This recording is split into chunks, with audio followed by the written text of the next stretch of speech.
I'm here to tell you a little bit about me, kind of my journey with Christ and through the trials and tribulations of this world. I've done my testimony. It's been many years. For those of you who've been around for a while, I've done it more focused on some of the historical things. I'm going to focus more. I will talk about some of those things, kind of what got me here today, but I also want to talk more about the present, kind of where I am today, and kind of what's happening within my life and my own walk in my way. So I'll start off first off by saying one last thing, announcement-wise. I didn't tell Ted. He did say about the Church Center app, but please do me a favor and go on, if you are on the Church Center app, go on and update your information, whether it be birthdays, your birthdays and anniversaries, things like that, because us as elders, Those are important things for us to know. We want to be able to experience or to be able to share those memories with you guys, to share those special dates with you too. So please, that's why it's on there. So if you have not done so, please update your information on there so we can connect with you guys on those special days as well. All right. So a little bit about myself, and I'm going to do my best to get you guys to lunch before First Baptist. Okay. So growing up, I had a sister 15 months older than me, similar to Stephen's situation there as far as age-wise. We were pretty close and pretty far apart at many times, as close as siblings could be. I had a single mother. My father was very abusive. He was physically abusive. He was alcoholic, which caused him to be abusive for my mother, abusive to me as a child, and even the last time I saw him, we got into a fist fight. So, it is what it is. That just kind of growing up there, and my uncle, my grandfather were really more of father figures to me growing up, and showed me the example of what it was supposed to be like as a man, as a man following Christ. And so I remember my first cousin and I were extremely close, more like brothers growing up, and I stayed with him pretty much every weekend. He stayed with me, and we'd always go to church together, kind of growing up. But similar to what Stephen was saying too, it's just kind of going through the motions. It's what you were supposed to do. So we were probably playing tic-tac-toe on the back of the car, or not necessarily paying attention. But I remember somewhere 10, 11 maybe, we went to Vacation Bible School, and that's for me kind of where it just clicked at Vacation Bible School. Shameless plug too for Vacation Bible School, so you make sure you send your kids to that lesson as well. But I mean, that's where it hit me that, as I said, it wasn't just stories in a book, and it wasn't just that it was that God was alive, and He was not only speaking to other people, but He was speaking to me as well. And so I remember accepting Christ into my heart during Vacation Bible School, and that's it, right? That's the end of my story. Right? Just moved on, everything went perfect from there, right? No, obviously, had my trials as a child. As I was saying about having an abusive father and kind of growing up with that, I had a lot of anger. I remember getting in fist fights quite often in school. Go to school, get a fight, get suspended for a few days, come back, fight the next time I got back in school, and get suspended for a few more days. And you had to keep going back and fighting so-and-so's cousin because I fought their cousin last week. And so, just had to kind of, that was the plan, And that was, kind of prior to accepting Christ into my heart and realizing that I didn't have to be angry. I didn't have to hold a grudge. I didn't need those things. I was forgiven, therefore I needed to forgive. And so, fast forward several years. I was in the Marine Corps, right out of high school. I knew I didn't need to go to college because I was just going to waste the money that my mother didn't have as a single mother. Didn't know what I wanted to do, didn't know what I wanted to be. So Marines said they were the hardest of the branches, and I said, well, I'm up for the challenge, let's do it. So I went to the Marine Corps, did that I was in for a total of 8 years, and then got out 2008.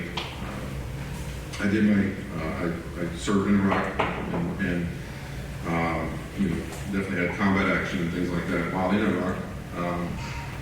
But that wasn't the scariest times in my life, because when you're there, the adrenaline's pumping, you're young and dumb, which is why the Marine Corps only wants you to join before the age of 25, because you're still young and dumb, and you think that you're invincible. But that wasn't the scariest time of my life, really. Honestly, two of the scariest times of my life happened in 2008, I believe it was, when my middle daughter, Ava, was about a year old, year and a half. I was diagnosed with a very rare form of lymphoma. And I do have tissues, so I apologize now. It's like the old country song, when tough little boys grow up to be dads that turn into big babies again.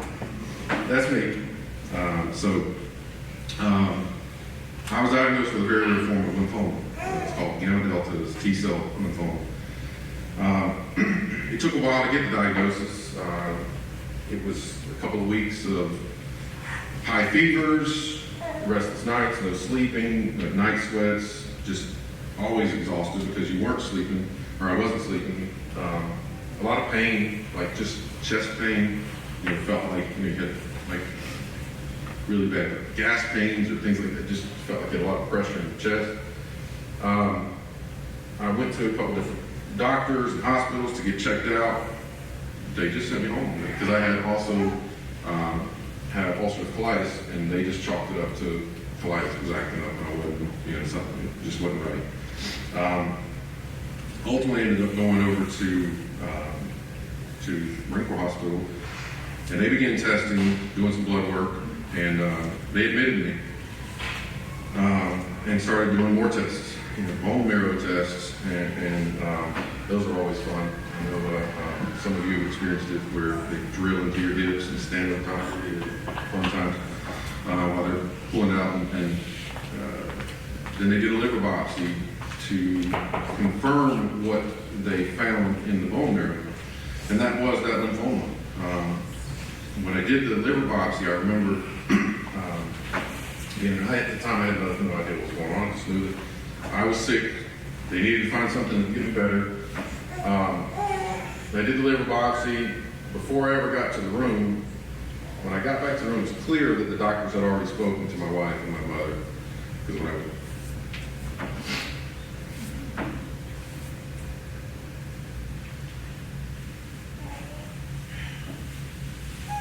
when I came back in, give me a second.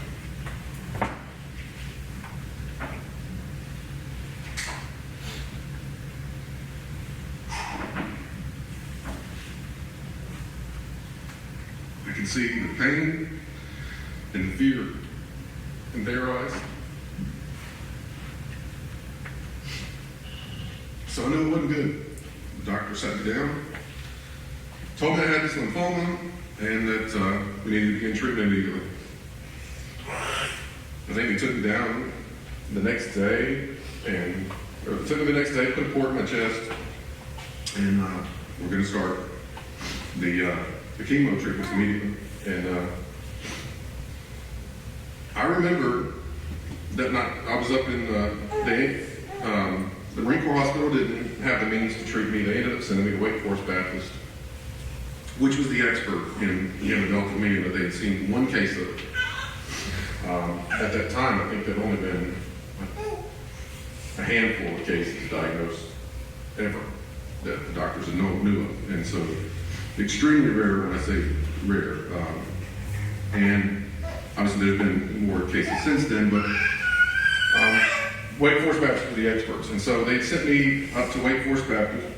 Almost immediately, they put me in an ambulance and sent me up, and that's when they did the port, and we were going to start the treatments. And obviously my family had come up and had been visiting, and clearly I had to be strong for them, and I couldn't be scared, couldn't show the fear. Emma and Ava, I couldn't, for me it was just, we'll get through this, right? Just another day. But when they weren't around, I was scared.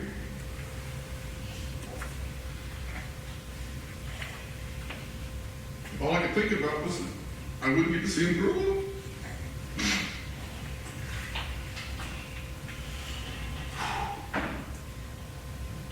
Anyway, the doctors told me I had 3 to 6 months. And that, but they wanted to do, and I remember laying back one night after they left, right before the next morning I was supposed to start chemo. And I remember laying back, and again I'd been in pain and in the chest and stuff, and I just remember laying back and said, I give it all to you, God. I can't fight this anymore. I don't have the ability to. I don't have the strength to. So I give it all to you. Thank you. And almost immediately, the pain went away. The pressure of the chest went away. The next morning, I was supposed to start chemo, so they didn't feed me breakfast because they didn't want me to get sick. And comes around lunchtime. I still hadn't eaten anything. And for anybody that knows me, I like to eat. I get hangry. And I was getting hangry. And I was telling the nurse, you either feed me or give me some chemo, whatever it's going to be. But one of those two things has got to happen pretty quick here. And she said, well, they want to do one more test. They want to do this PET scan, which, so they send me down to do this PET scan. You have to drink this lovely sugary liquid. And it's supposed to attach to the cancer to show you like kind of where it's at. And anyway, I don't know the technical things behind it. I'm not a doctor, clearly. But anyway, they sent me down to do this PET scan, and they sent me back into my room, and hours go by, and I still haven't eaten, I still haven't done chemo. So I'm really angry at this point.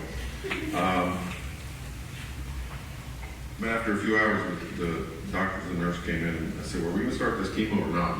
Let's get this thing going. They said, we can't find the cancer. There you go. Your PET scan? It's clear.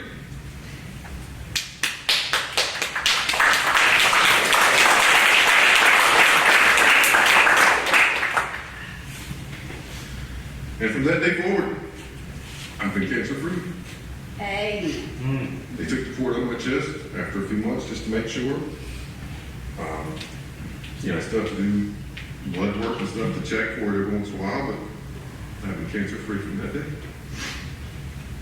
Amen. So I thought that was the worst thing I'd ever have to go through in my life until 2020 comes around. And I was scared for my diagnosis that it was me and I could control it. I could fight it, or at least I thought I could. But in 2020, I got the worst news of my life, and that was that Holly had cancer. My wife, she had stage 4 cancer, and I thought I was scared before, but it was a whole nother level of scared. And sadness. And most of all, just helplessness. Because as a husband, as a father, I'm supposed to protect her. But I couldn't protect her from this.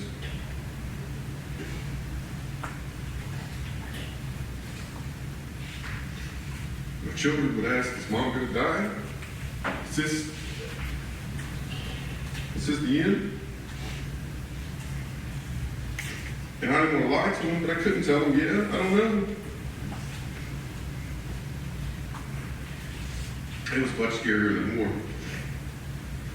And I've been shot at with rockets. I've been hit with IEDs, shot at by snipers. This was the single most time that I've ever been. This is the most scared I've ever been in my life.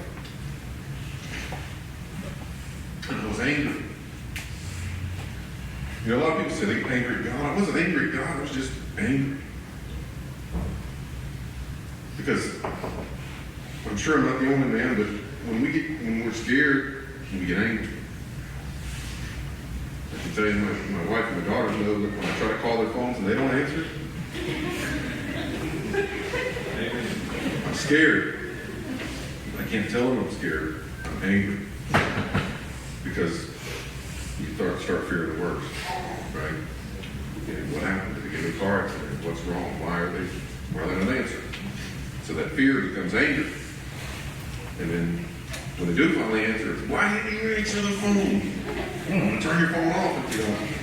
Stop paying the bill.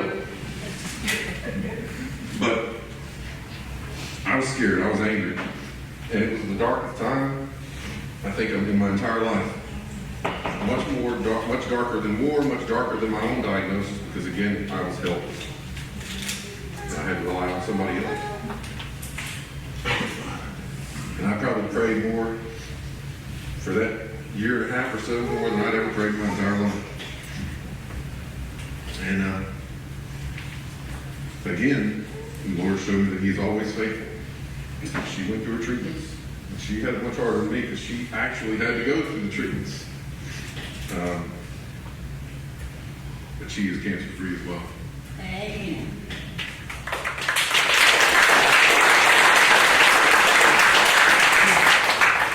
So it was the darkest of days, but it was also the brightest of days. We rejoiced.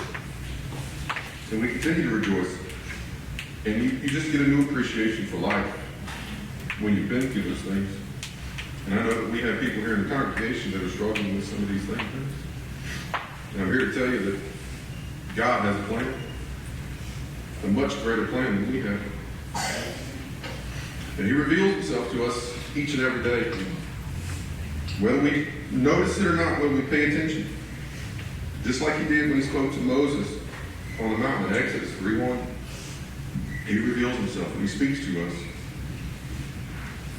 We went fishing, or we went camping this past week. We just got back yesterday. We were in Clayton, Georgia. And I know there's a couple of other families that are familiar with the area. There is zero phone signal. Nothing. Like, you're off the grid. You're not, no matter what you do, no phone signal, period. Which is why it's like the best camping trip ever, because you turn everything else off.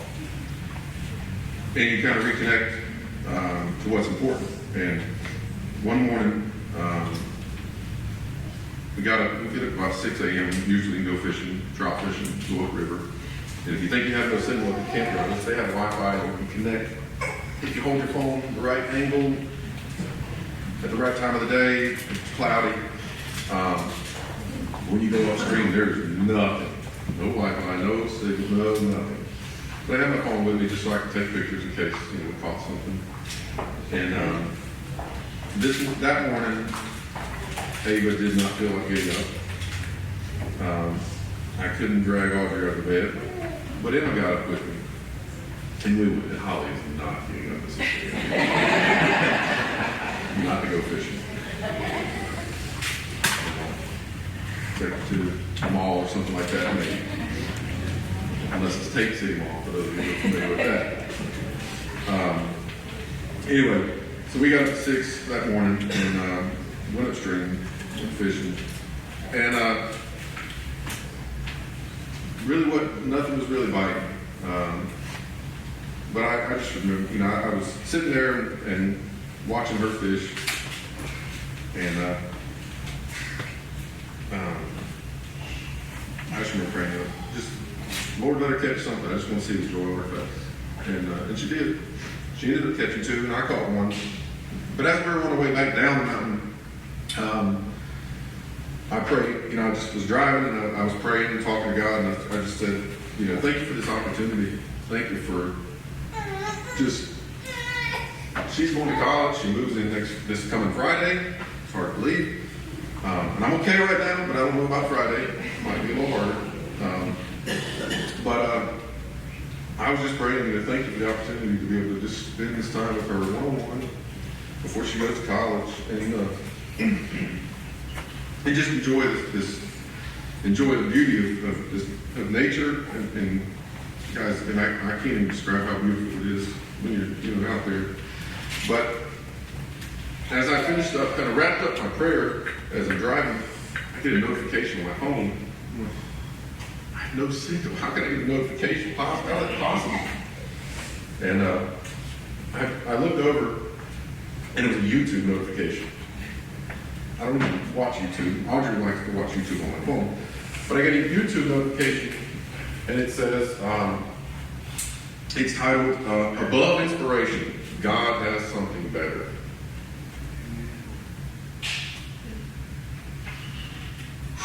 I was blown away again. I'm like, as I said, God reveals Himself to us every day, every hour, if we just pay attention.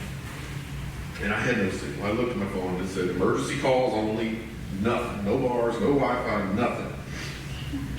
And of course I didn't have signal out there, so I couldn't find out what this video was about. But when I got back last night, I watched this video, and I knew why I got the notification.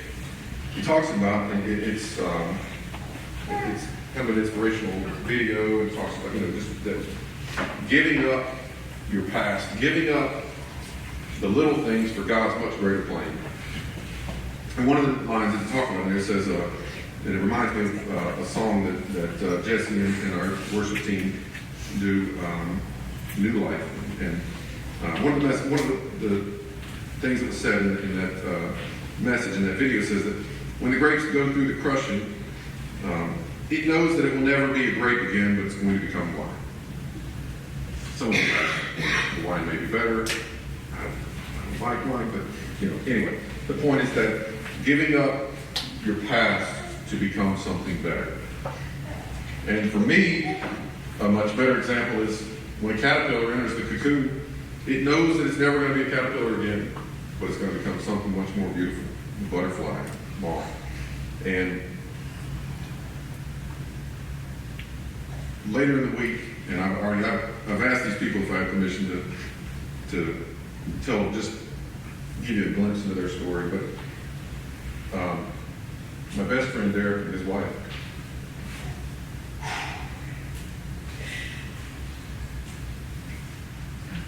lost a child a number of years ago, and Mason is his name. And Tank City, this camping trip was introduced to us by Derek and Angela, and they were with us this week, as they always do. They've been going there for 15, 20 years. But anyway, after Mason passed, they went and found this waterfall that was just totally off the grid, and spread Mason's ashes there, and they had a memorial. And so now as we go back each year, wherever they go, and they visit this waterfall. And so we went and visited like we always do, or like we have the last couple of years. And as we were just about trying to hold together, guys, as we're about to leave the waterfall, though, this beautiful butterfly starts flying around Derek and another friend of theirs, or ours, Mandy, who was with them on that first trip when they went and spread the ashes. But it started flying around their head and landed, and I took some photos. And for me, it was just a sign of God saying, Mason's here. He knows you're here. It's just taking the time to recognize, to see those signs day in, day out. And we go through these pains, we go through these trials, not for no reason at all. No, they're to strengthen us, to mold us, to put us on the path that God wants us to be on, but also to minister to others. So, Derek and Angela have been through this, and more recently, the Clements family, Jake and Hannah, lost a son, and through that time, the Abernathy's were able to help minister to the Clements on and how to get through that. And even more recently, our beloved Carver family and Eleanor May. It's an opportunity for us to continue to share those trials and to minister to others the things that we've been through, to help comfort them and guide them through it, and let them know that there is a future, and that God has a better plan. Even when we don't see it in the moment, God has a much better plan. And going through the pain and the trials of my cancer and Holly's cancer helps us to speak to others and minister to others about what we've been through, so that hopefully we can help other families who are struggling with that, whether it be themselves, whether it be their family members, knowing that there's a brighter future. God has a better plan, It doesn't feel like it right now, but he does. And so that's kind of where I'm at in my walk. Is I'm stubborn, and it took a while to get there. It didn't just take one cancer. It took two scariest moments in my life, diagnosed with cancer, to open my eyes and see his vision, to see his reaching out to us. And I've got a Bible verse here that I think fits in with this here, if you would. It's Philippians 4:6-7. It says, don't worry about anything. Instead, pray about everything. Tell God what you need and thank Him for all that He's done. Then you will experience God's peace, which exceeds anything that we can understand. His peace will guard your heart and minds as you live in Christ Jesus. And so that's my story. That's who I am. I also want to take the opportunity to thank you guys for entrusting me with this position as elder. I'm not worthy of it, but I appreciate it. And we will, I'll do my very best, I promise, to each and every one of you, to represent Depot and to be someone that you can depend on, lean on your hardest times. That's what we're here for. I know that Taylor, Bart, Stephen will all tell you the same. Just let us know whatever it is that you're going through. Reach out to us. We'll do everything we can possibly do for you.